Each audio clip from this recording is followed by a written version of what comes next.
Hey guys, welcome to the Reparenting Daily podcast, your daily guide for inner child healing. This podcast helps you establish a consistent reparenting routine, and this is divided into 3 sections.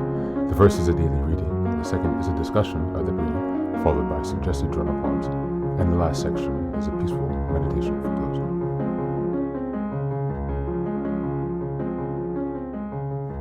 Good morning, good afternoon, and good evening from whenever and wherever you're joining us. I'm so glad that you're here to continue on this journey of self-expansion and growth. If this is your first time here, welcome. Now, before we dive in, I'd like to congratulate everyone on our 500th episode of Reparenting Daily. That's correct, 500 days, back-to-back, every day, of episodes for reparenting yourself, your inner child. Podcast that gives you support, encouragement, consistent place to go to establish your daily routine, because reparenting is about consistency. Working with the subconscious mind is all about consistent effort. And so I'd like to thank you all for being here with me on this journey so far. I really appreciate all of the support that I've had so far, and I look forward to continuing on this journey. Now, I'd like to take a few more announcements. If you're new here, or if you've been around, you might know that we have a Reparenting Daily journal, and that journal is structured along the year, and every month there's a theme, and every week is a sub-theme that corresponds to the monthly theme. This is the structure of the podcast that gives our reparenting program an overall direction and something to really build on. So you can go ahead and find that on Amazon. If you'd like to join us, you can find the link in the show notes or also on the website. I'd like to add also that we have a Patreon community. We had some issues with that over the summer. I've been quite sick, but I've now just got that up and running. And what I've decided to do now is to make my Zoom calls and the community free. So we have 3 weekly meetings that we have on Zoom calls to discuss different topics. So the first is book club meeting. The second meeting that we have on, this one is on Monday. The second one that we have is on Wednesday. And this is a open topic discussion. And then on Friday, we have a group meditation and discussions on other topics as they come up.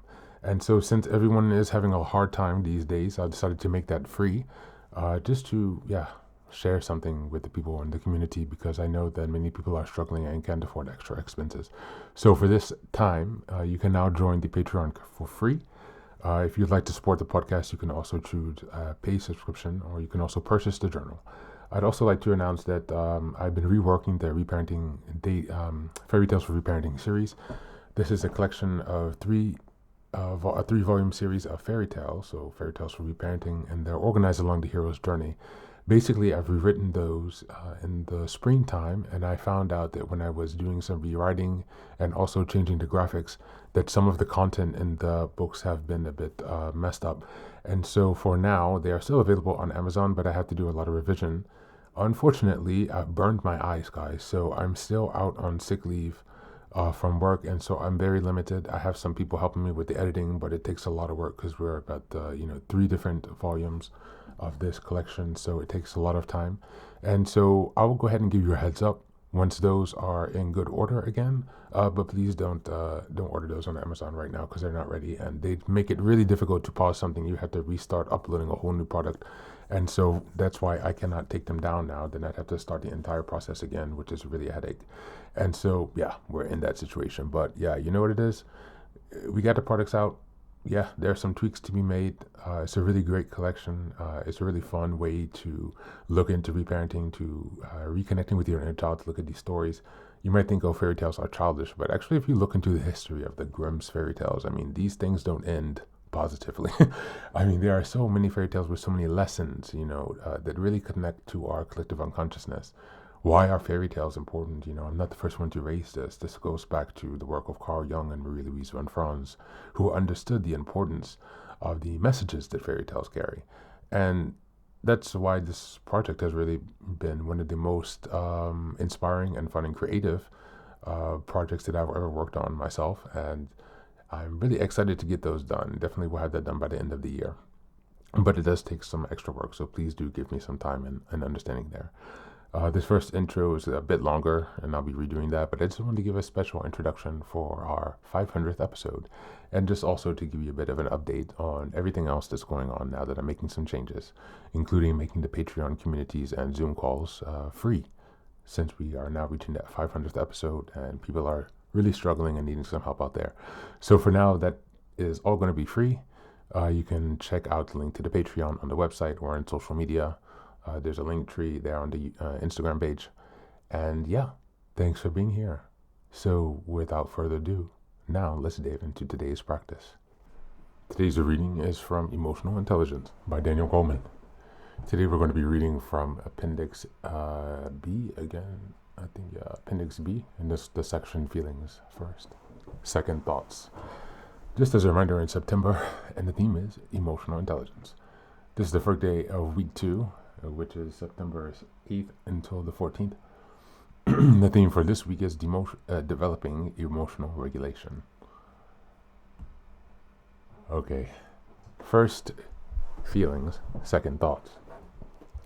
Because it takes the rational mind a moment or two to register and respond, then it does the emotional mind. The first impulse in an emotional situation is the heart, not the heads.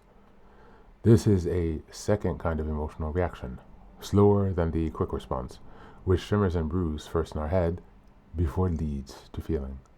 The second pathway to trigger emotions is more deliberate, and we are typically quite aware of the thoughts that lead to it. In this kind of emotional reaction, there is more extended appraisal. Our thoughts, cognition, play the role in determining what emotions will be aroused. Once we make an appraisal that taxi driver is cheating me, or this baby is adorable, a fitting emotional response follows. In this slower sequence, the more fully articulated thought precedes feeling.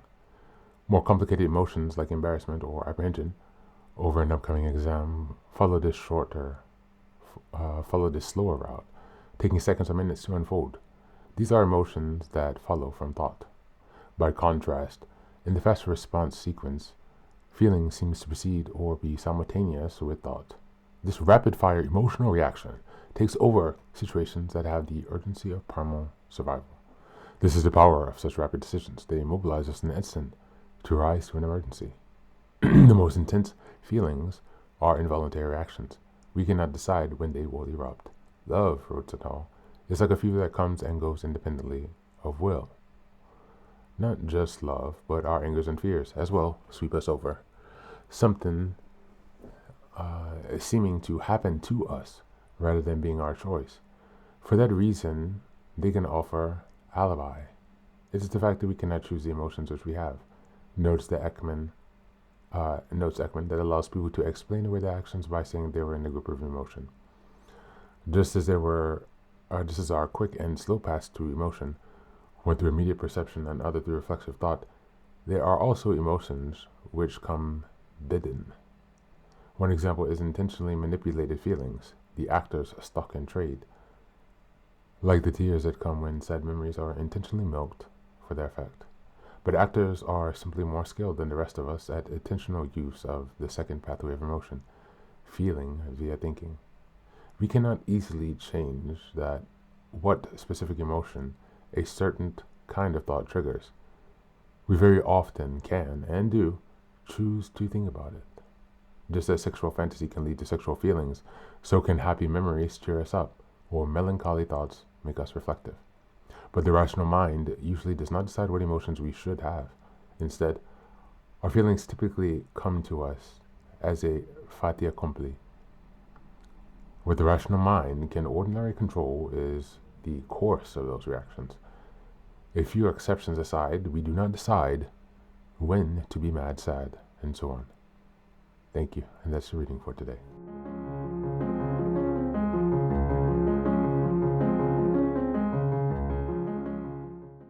Today's reading, Feelings First, Second Thoughts, beautifully aligns with this week's theme of developing emotional regulation.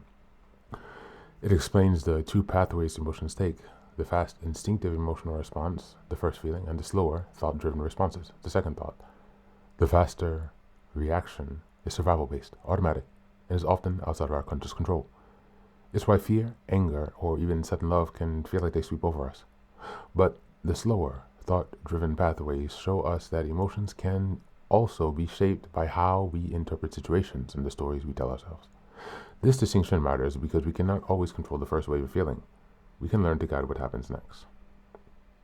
In the context of reparenting and emotional intelligence, this means learning to not shame ourselves for the feelings that arise spontaneously, but instead practicing self-awareness in the second stage.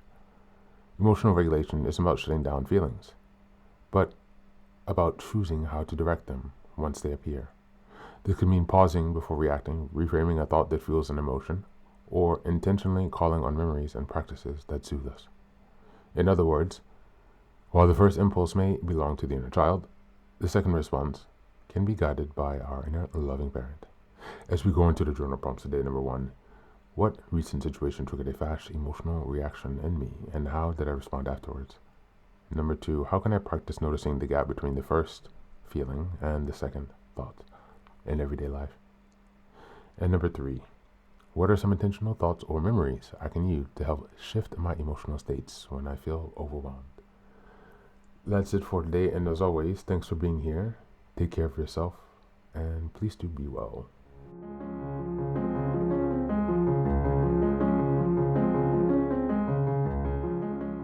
Welcome back, welcome back. Now, this is the third and final section of the daily podcast. This is your silent meditation. Please go ahead and find a space where you can be comfortable and undisturbed, where you can relax and spend some time with yourself for this 10-minute silent meditation. You can choose to be sitting, standing, lying down, or in whatever position makes you comfortable today. Take a moment to simply be with yourself. Focus on your breath and gently connect with each part of your body. If thoughts arise, don't let them overwhelm you. Just observe them without attachment. Imagine them as leaves drifting down atop a river, passing by without needing your engagement. Stay present, grounded, and open to this moment, no matter what time you are listening and practicing this meditation. Namaste.